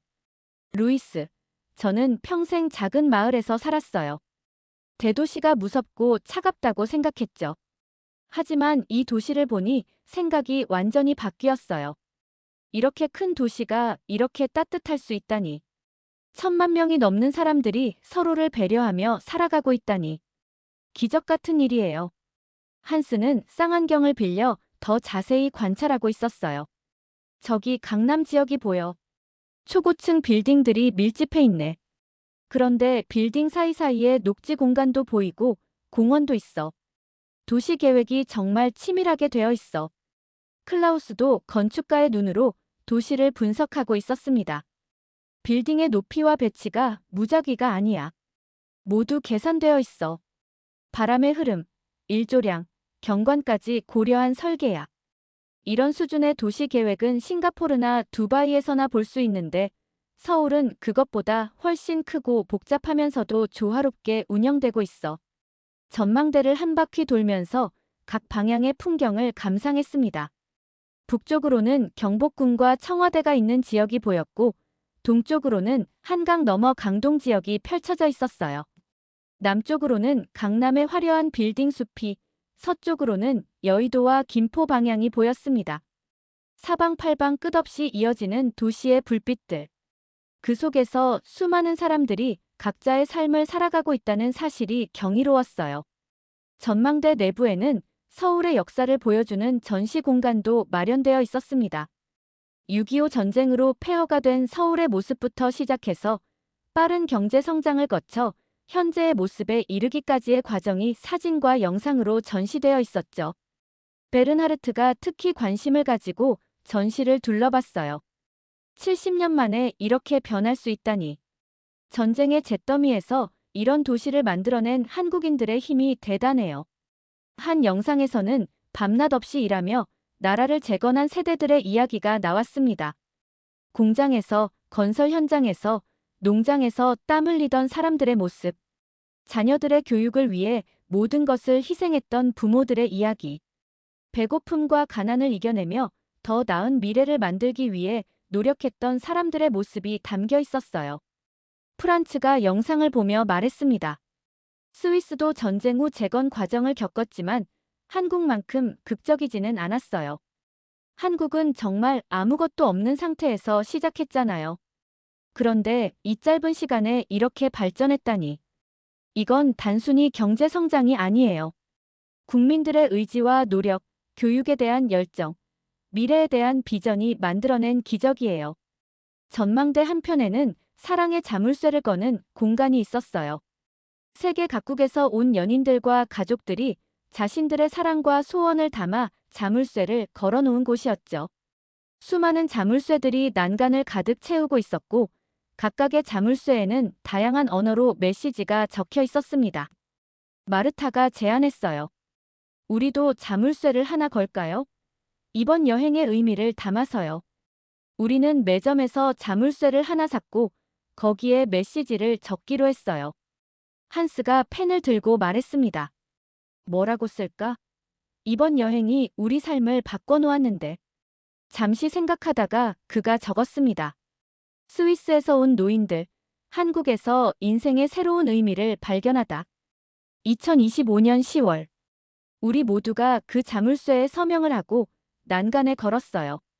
자물쇠를 꺼는 순간 이상한 감정이 몰려왔습니다. 이 여행이 단순한 관광이 아니라는 것을 모두가 느끼고 있었어요. 우리는 한국에서 무언가 중요한 것을 배웠고 그것이 우리 삶의 관점을 바꿔놓았습니다. 클라우스가 자물쇠를 쓰다듬으며 말했어요. 언젠가 다시 이곳에 오게 되면 이 자물쇠를 보며 지금 이 순간을 기억할 거야. 그리고 한국이 우리에게 가르쳐준 것들을 다시 떠올릴 거야. 전망대 카페에서 커피를 마시며 잠시 쉬었습니다. 창가 자리에 앉아 야경을 바라보며 오늘 하루를 돌아봤어요. 궁중 요리 체험에서 배운 조화와 균형의 철학, 한옥마을에서 느낀 전통과 현대의 공존, 그리고 지금 이 순간 보고 있는 서울의 찬란한 야경. 모든 것이 하나로 연결되어 있었습니다. 베르나르트가 커피를 한 모금 마시고 말했습니다. 제가 제약회사를 운영하면서 항상 고민했던 것이 있어요. 어떻게 하면 사람들을 더 건강하고 행복하게 만들 수 있을까 하는 거죠. 그런데 한국에 와서 답을 찾은 것 같아요. 건강과 행복은 단순히 좋은 약이나 의료 기술만으로 만들어지는 게 아니에요. 서로를 배려하는 문화, 조화를 추구하는 철학, 과거와 현재를 연결하는 지혜가 있어야 해요. 한스도 동의했습니다. 맞아요. 저도 비즈니스를 하면서 효율성과 수익만 생각했는데 한국은 그 이상을 추구하고 있어요. 사람을 중심에 두고 지속 가능성을 생각하고 미래 세대를 배려하는 거죠. 이게 진짜 선진국의 모습이에요. 밤 9시쯤 남산타워를 내려와 호텔로 돌아가는 길에 우리는 명동 거리를 다시 지나갔습니다. 밤임에도 불구하고 거리는 여전히 활기차고 안전했어요. 여성들이 혼자서 쇼핑을 하고 노인들이 편안하게 산책을 하고 있었습니다. 경찰관들이 곳곳에서 순찰을 돌고 있었지만 전혀 위압적이지 않았죠. 오히려 시민들과 친근하게 대화를 나누고 있었어요. 프란츠가 말했습니다. 유럽의 대도시들은 밤이 되면 위험해져요. 특히 관광지는 소매치기와 사기꾼들이 많아서 조심해야 하죠. 그런데 여기는 밤 10시가 다 되는데도 이렇게 안전해요. 여자 혼자 다녀도 걱정이 없을 것 같아요. 호텔에 도착해서 로비에 잠시 앉아 있을 때 마르타가 조용히 말했습니다. 여러분, 저는 이번 여행이 제 인생에서 가장 의미 있는 경험이 될 것 같아요. 80년을 살면서 세상이 이렇게 아름다울 수 있다는 것을, 사람들이 이렇게 서로를 배려하며 살 수 있다는 것을 처음 알았어요. 한국에 와서 제 인생관이 완전히 바뀌었어요. 저는 수첩을 꺼내 오늘의 마지막 기록을 남겼습니다. 남산타워에서 본 서울의 야경은 단순히 아름다운 풍경이 아니었다. 그것은 한국이라는 나라의 혼이 빛으로 표현된 것이었다. 전쟁의 폐허에서 일어나 이렇게 찬란한 도시를 만들어낸 사람들의 노력, 전통을 지키면서도 현대를 받아들인 지혜, 서로를 배려하며 조화롭게 살아가는 문화. 이 모든 것이 그 빛 속에 담겨 있었다. 우리는 한국에서 진정한 선진국의 모습을 보았다. 한국에서의 마지막 날 아침이 밝았습니다. 일주일이라는 시간이 이렇게 빨리 지나갈 줄은 몰랐어요. 호텔방에서 짐을 싸면서 저는 창밖을 내다봤습니다. 서울의 아침 풍경은 여전히 활기차고 질서정연했어요. 출근하는 사람들, 학교 가는 아이들, 조깅하는 사람들. 모두가 자신의 일상을 살아가고 있었죠. 하지만 이제 우리는 이 도시를 떠나야 했습니다. 로비에서 일행들과 만났을 때 모두의 얼굴에는 아쉬움이 가득했어요. 체크아웃 절차를 밟으면서 프론트 직원이 물었습니다. 한국에서의 시간이 즐거우셨나요? 한스가 대답했어요. 즐거웠다는 말로는 부족합니다. 인생을 바꾸는 경험이었어요. 이 호텔 직원분들의 친절함도 잊지 못할 겁니다. 직원은 미소를 지으며 다시 방문해 주세요. 그때는 더 좋은 모습으로 맞이하겠습니다라고 말했습니다. 공항으로 가기 전에 마지막으로 들를 곳이 있었어요. 호텔 컨시어지가 추천해준 전통 시장이었습니다. 한국 사람들의 진짜 삶을 보고 싶으시다면 전통 시장을 꼭 가보세요. 현대적인 서울도 좋지만 시장에는 한국인의 정과 활력이 살아 숨쉬고 있습니다라던 그의 말이 기억났죠. 우리는 택시를 타고 광장시장으로 향했습니다. 광장시장에 도착했을 때는 오전 10시쯤이었어요. 시장은 이미 사람들로 붐비고 있었습니다. 하지만 혼잡하지 않았어요. 좁은 통로임에도 사람들은 서로 부딪히지 않으려 조심하며 걸었고, 죄송합니다, 실례합니다라는 말이 자연스럽게 오갔죠. 시장 특유의 활기찬 분위기 속에서도 예의와 배려가 살아있었습니다. 시장 입구부터 다양한 상점들이 늘어서 있었어요. 한복 가게, 침구 가게, 그릇 가게, 반찬 가게, 먹거리 가게까지. 각각의 가게에서는 주인들이 손님을 반기며 물건을 권하고 있었습니다. 하지만 강압적이지 않았어요. 구경만 하셔도 괜찮아요. 편하게 보세요라는 말과 함께 자유롭게 둘러볼 수 있게 해주었죠. 클라우스는 전통 한복을 파는 가게 앞에서 멈춰 섰습니다. 화려한 색상의 한복들이 걸려 있었고 정교한 자수가 놓인 옷들도 있었어요. 이 옷들을 보면 한국의 미적 감각을 알 수 있어. 화려하지만 과하지 않고 단순하지만 지루하지 않아. 색의 조화가 완벽해. 가게 주인 할머니가 다가와 영어가 서툰 목소리로 말했습니다. 한복. 아름다워요. 전통. 500년. 손짓 발짓을 섞어가며 설명하려는 모습이 정겹게 느껴졌어요. 마르타는 자수가 놓인 작은 주머니를 하나 샀습니다. 손녀에게 선물하기 위해서였죠. 가격을 물어보니 생각보다 저렴했어요. 이렇게 정교한 수작업인데 이 가격이면 너무 저렴한 거 아닌가요? 라고 묻자 할머니는 웃으며 외국에서 오신 분들. 좋은 기억 가져가세요. 그게 더 중요해요라고 말했습니다. 단순히 물건을 파는 것이 아니라 마음을 나누는 것이었어요. 시장 안쪽으로 들어가자 먹거리 골목이 나타났습니다.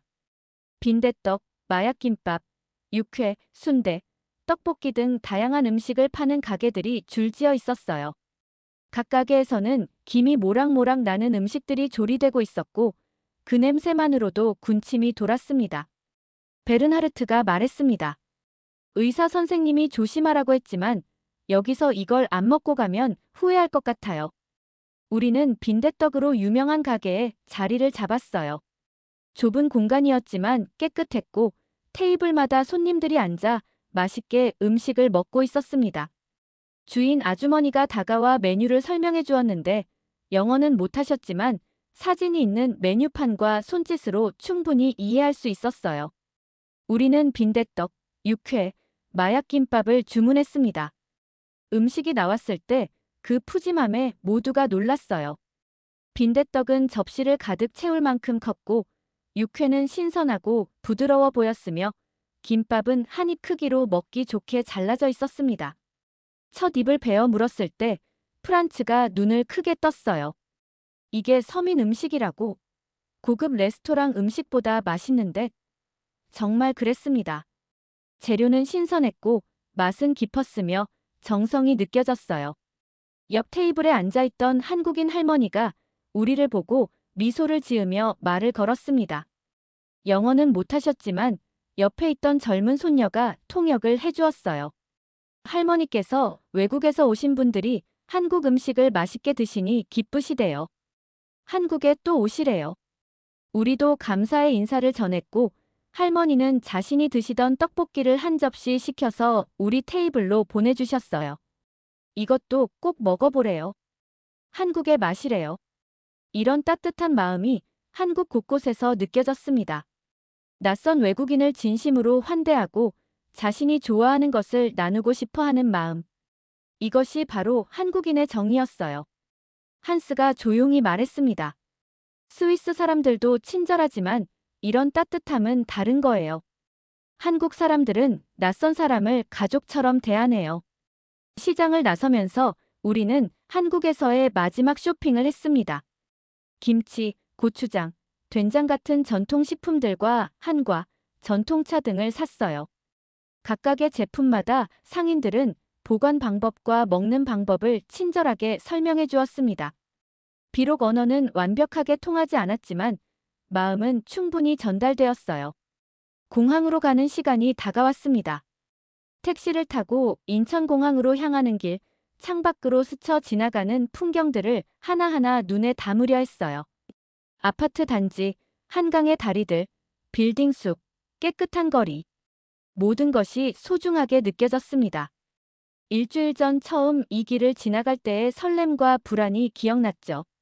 그때와 지금의 우리는 완전히 달라져 있었어요.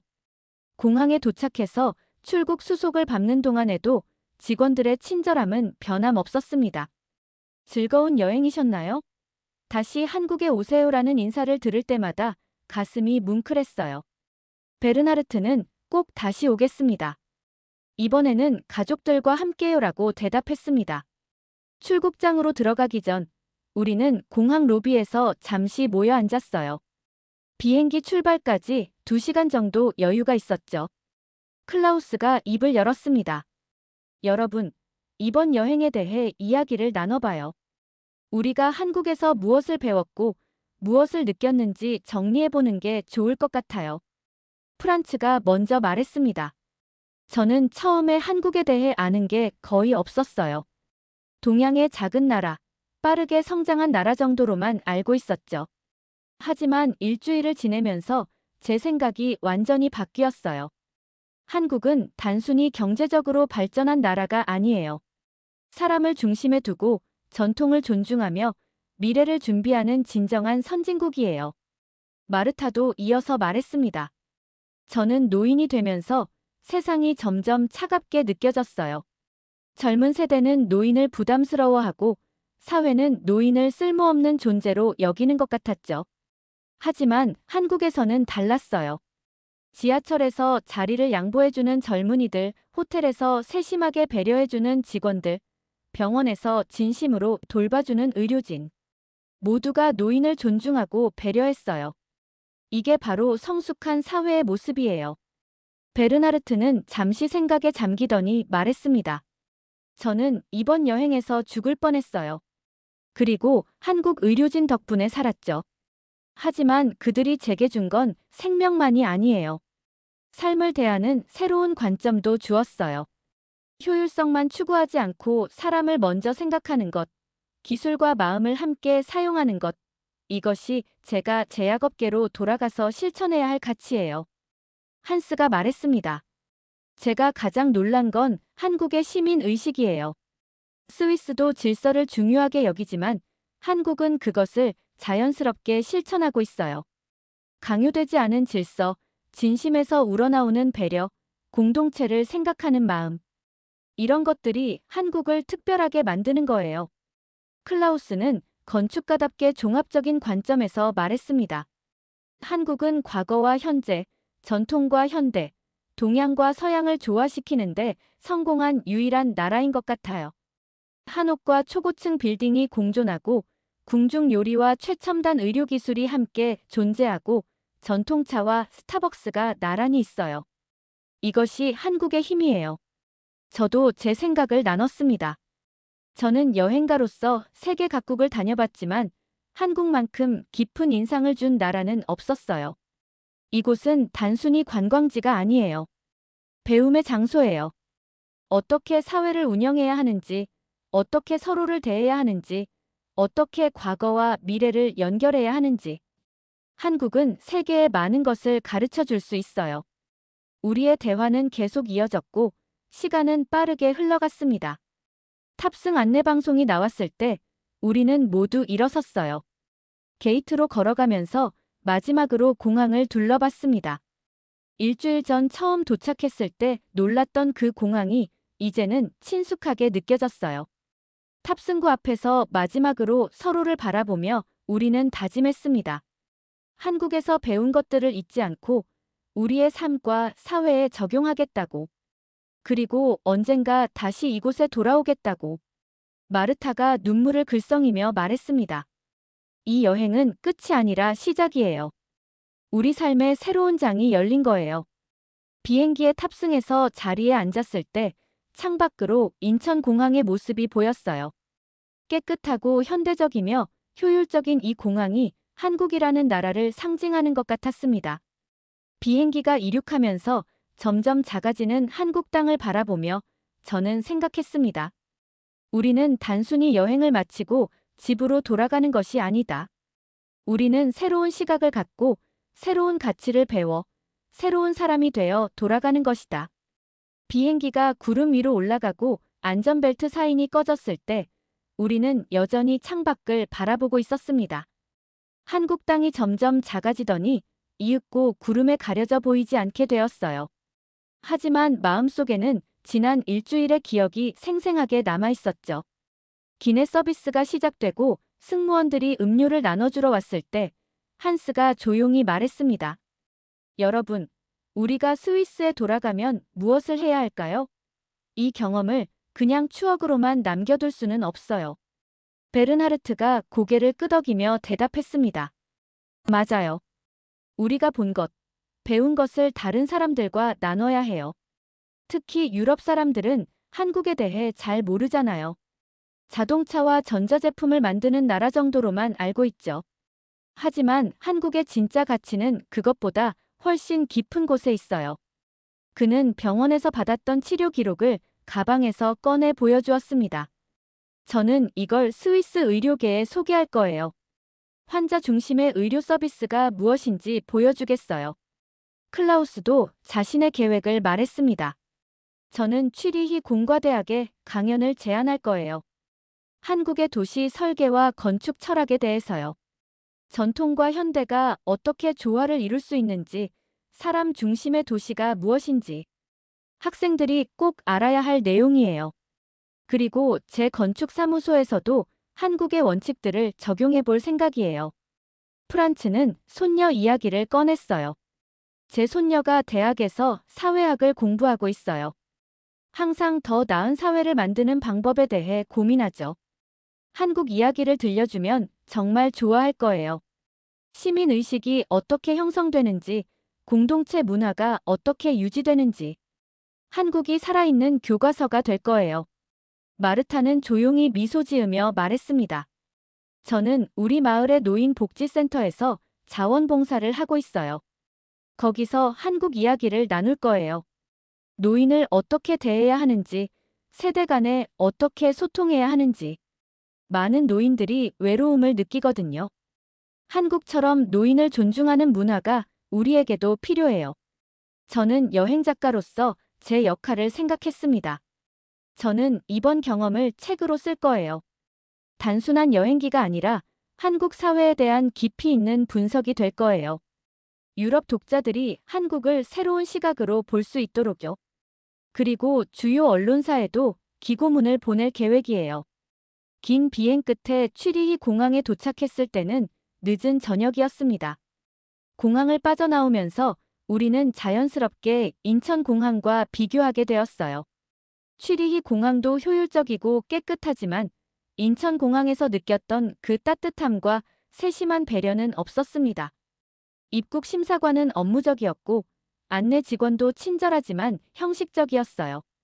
한스가 중얼거렸습니다. 우리가 한국에서 너무 좋은 경험을 해서 그런가? 집에 돌아왔는데 뭔가 아쉬운 느낌이 드네. 각자 집으로 돌아가기 전 우리는 공항 카페에서 마지막으로 모였습니다. 일주일 후에 다시 만나서 구체적인 계획을 세워봐요. 우리가 한국에서 배운 것들을 실천에 옮길 방법을 논의하는 거죠. 베른하르트의 제안에 모두가 동의했어요. 연락처를 다시 한번 확인하고 포옹을 나눈 후 우리는 헤어졌습니다. 집에 돌아온 저는 바로 작업을 시작했습니다. 여행 중 적었던 수첩을 펼치고 사진들을 정리하며 기억을 되살려 글을 쓰기 시작했어요. 매일 밤 늦게까지 키보드를 두드렸고 한국에서의 경험을 생생하게 담아내려고 노력했습니다. 2주가 지났을 때 초고가 완성되었어요. 제목은 한국, 진정한 선진국을 만나다였습니다. 원고를 몇몇 출판사에 보냈고 동시에 주요 신문사에도 연락했어요. 놀랍게도 반응은 즉각적이었습니다. 스위스 최대 일간지인 노이의 취르어 차이퉁에서 연락이 왔어요. 이 이야기를 일면 특집 기사로 다루고 싶습니다. 유럽 독자들이 한국에 대해 새롭게 알아야 할 때가 되었어요. 편집장의 목소리에는 확신이 담겨 있었습니다. 일주일 후 약속대로 우리는 다시 만났습니다. 베르나르트의 사무실에서 모임을 가졌는데 각자가 이미 많은 일을 진행하고 있었어요. 베르나르트는 스위스 의료협회에 프레젠테이션을 제안했고 그들은 흥미를 보였다고 했습니다. 한국의 환자 중심 의료 시스템에 대해 발표할 거예요. 특히 응급 의료 체계와 합리적인 의료비 정책에 대해서요. 클라우스는 이미 대학 강연이 확정되었다고 알려왔어요. 다음 달에 취리히 공대에서 특강을 해요. 제목은 한국의 도시 건축, 전통과 현대의 조화예요. 학생들뿐만 아니라 현직 건축가들도 많이 올 거래요. 그는 북촌 한옥마을과 강남 빌딩 숲의 사진들을 정리해서 강연 자료를 만들고 있었습니다. 프란츠는 손녀와 함께 한국 문화 소개 프로젝트를 시작했다고 했어요. 손녀가 대학 친구들과 함께 한국에서 배우는 시민의식이라는 스터디 그룹을 만들었어요. 젊은이들이 정말 관심을 많이 보이더라고요. 한국 드라마나 케이팝으로 한국을 알고 있었는데 이제 더 깊이 있게 알고 싶어 해요. 마르타는 노인복지센터에서 한국의 효문화라는 주제로 강연을 했다고 합니다. 많은 노인분들이 감동하셨어요. 특히 지하철에서 자리를 양보하는 이야기, 병원에서 세심하게 배려받은 이야기를 들으시고 눈물을 흘리셨죠. 우리 사회도 노인을 더 존중해야 한다는 목소리가 커지고 있어요. 저는 제 진행 상황을 공유했습니다. 기사가 다음 주 일요일 일면에 실릴 예정이에요. 그리고 독일과 오스트리아 신문사에서도 연재 요청이 들어왔어요. 출판사 3곳에서 책 출간 제안을 받았고요. 한국 이야기에 대한 관심이 생각보다 훨씬 큽니다. 그로부터 한 달 후, 제 기사가 신문 일면에 실렸습니다. 한국의 기적, 그것은 경제만이 아니었다라는 제목의 특집 기사였어요. 인천공항에서의 첫 경험부터 병원에서의 감동, 시민들의 질서의식, 전통과 현대의 조화까지 모든 이야기가 사진과 함께 상세히 실렸죠. 반응은 폭발적이었습니다. 신문사에는 독자들의 편지가 쏟아졌어요. 한국에 가보고 싶다. 우리도 한국처럼 할 수 있을까? 왜 우리는 이런 것들을 몰랐을까? 다양한 반응들이었죠. 특히 젊은 세대의 반응이 뜨거웠습니다. 소셜미디어에서는 한국에 대한 논의가 활발하게 이어졌고 한국에서 배우자라는 해시태그가 트렌드에 올랐어요. 스위스 경제계도 움직이기 시작했습니다.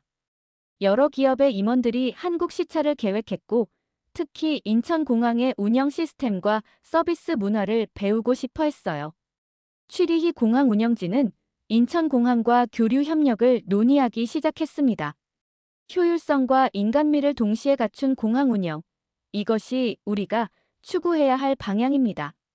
의료계에서도 변화의 바람이 불었어요. 베르나르트의 프레젠테이션 이후 스위스 여러 병원에서 한국의 환자 중심 의료 시스템을 연구하기 시작했습니다. 특히 응급 의료 체계와 합리적인 의료비 시스템에 대한 관심이 높았어요. 스위스의 높은 의료비가 문제가 되고 있는데 한국식 시스템에서 해답을 찾을 수 있을 것 같습니다. 교육계에서도 움직임이 있었습니다. 프란츠의 손녀가 이끄는 스터디 그룹이 점점 커져서 결국 대학의 정식 한국학 연구 동아리로 등록되었어요. 그리고 취리히 대학교에서는 한국학 강좌 개설을 검토하기 시작했습니다. 단순히 언어나 역사만이 아니라 한국 사회의 시스템과 문화를 종합적으로 연구하는 과정이 필요합니다. 독일과 프랑스 언론도 한국에 주목하기 시작했어요. 제 기사가 번역되어 여러 나라에 소개되었고 각국의 기자들이 한국으로 취재를 떠났습니다. 그들이 보내온 보도는 우리의 경험을 뒷받침해 주었어요. 한국은 정말 특별한 나라다. 경제 발전뿐만 아니라 사회 문화적으로도 세계가 배워야 할 모델이다. 6개월이 지났을 때 유럽 전체에서 한국에 대한 인식이 완전히 바뀌어 있었습니다. 과거에는 아시아의 경제 강국 정도로만 알려졌던 한국이 이제는 진정한 선진국의 모델 배워야 할 사회 시스템을 가진 나라, 전통과 현대가 조화를 이룬 문화 강국으로 인식되기 시작했어요. 유럽 의회에서는 한국의 사회 시스템을 연구하는 특별위원회가 만들어졌습니다. 교통, 의료, 교육, 도시 계획 등 다양한 분야에서 한국의 정책을 분석하고 유럽에 적용할 방법을 모색하기 시작했죠. 한국이 70년 만에 이루어낸 것을 우리도 배워야 합니다. 제 책도 출간되었고 베스트셀러가 되었어요. 한국, 새로운 선진국의 탄생이라는 제목의 책은 독일어권 국가에서 10만 부 이상 팔렸고 영어와 프랑스어로도 번역되었습니다. 각국의 서점에서 사인회를 할 때마다 많은 독자들이 찾아왔어요. 한국에 꼭 가보고 싶어요. 이 책을 읽고 인생관이 바뀌었어요. 우리나라도 한국처럼 될 수 있을까요? 1년 후, 우리 일행은 다시 한국을 방문했습니다. 이번에는 우리만이 아니었어요. 스위스 언론, 기업인, 의료진, 건축가, 교육자들로 구성된 50명의 대규모 방문단이 함께했습니다. 인천공항에 도착했을 때 1년 전의 감동이 다시 밀려왔어요. 하지만 이번에는 우리만 느끼는 것이 아니었습니다. 함께 온 모든 사람들이 같은 감동을 받았죠. 방문단은 일주일 동안 한국의 여러 시스템을 시찰했습니다. 병원, 공항, 교통 시스템, 교육기관, 전통 문화공간 등을 둘러보며 열심히 배웠어요. 매일 저녁 호텔에서 토론회가 열렸고 어떻게 우리나라에 적용할 것인가에 대한 진지한 논의가 이어졌습니다. 마지막 날 저녁, 남산타워에 다시 올랐습니다. 1년 전 우리가 자물쇠를 걸었던 그곳이었어요. 자물쇠를 찾았을 때 거기에는 이끼가 약간 끼어 있었지만 여전히 단단하게 걸려 있었습니다. 일행 모두가 그 자물쇠를 만지며 1년 전을 회상했어요. 베른하르트가 말했습니다. 1년 전 우리가 여기서 새로운 시작을 다짐했죠. 그리고 우리는 약속을 지켰어요. 한국에서 배운 것들을 실천했고 많은 사람들과 나눴어요. 이제 유럽 전체가 한국을 새롭게 보고 있습니다. 한스가 덧붙였습니다. 하지만 이것은 끝이 아니에요. 시작일 뿐이죠. 앞으로 더 많은 교류가 있을 거고 더 많은 배움이 있을 거예요. 한국과 유럽이 서로에게서 배우며 함께 성장할 수 있을 거예요. 저는 수첩을 꺼내 마지막 기록을 남겼습니다. 1년 전 노인 일행과 함께 한국을 방문했을 때 우리는 단순히 관광을 하러 온 것이었다. 하지만 우리가 발견한 것은 관광 명소가 아니라 삶의 지혜였고 사회를 운영하는 철학이었으며 사람을 대하는 마음이었다. 그 발견은 우리의 삶을 바꿨고 나아가 유럽 사회의 인식을 바꿨다. 한국은 이제 세계가 주목하는 나라가 되었다. 경제력 때문이 아니라 그들이 보여준 진정한 선진국의 모습 때문이다. 효율성과 따뜻함, 전통과 현대, 개인과 공동체가 조화를 이루는 사회. 이것이 한국이 세계에 전하는 메시지다. 남산타워를 내려오며 서울의 야경을 다시 한번 바라봤습니다.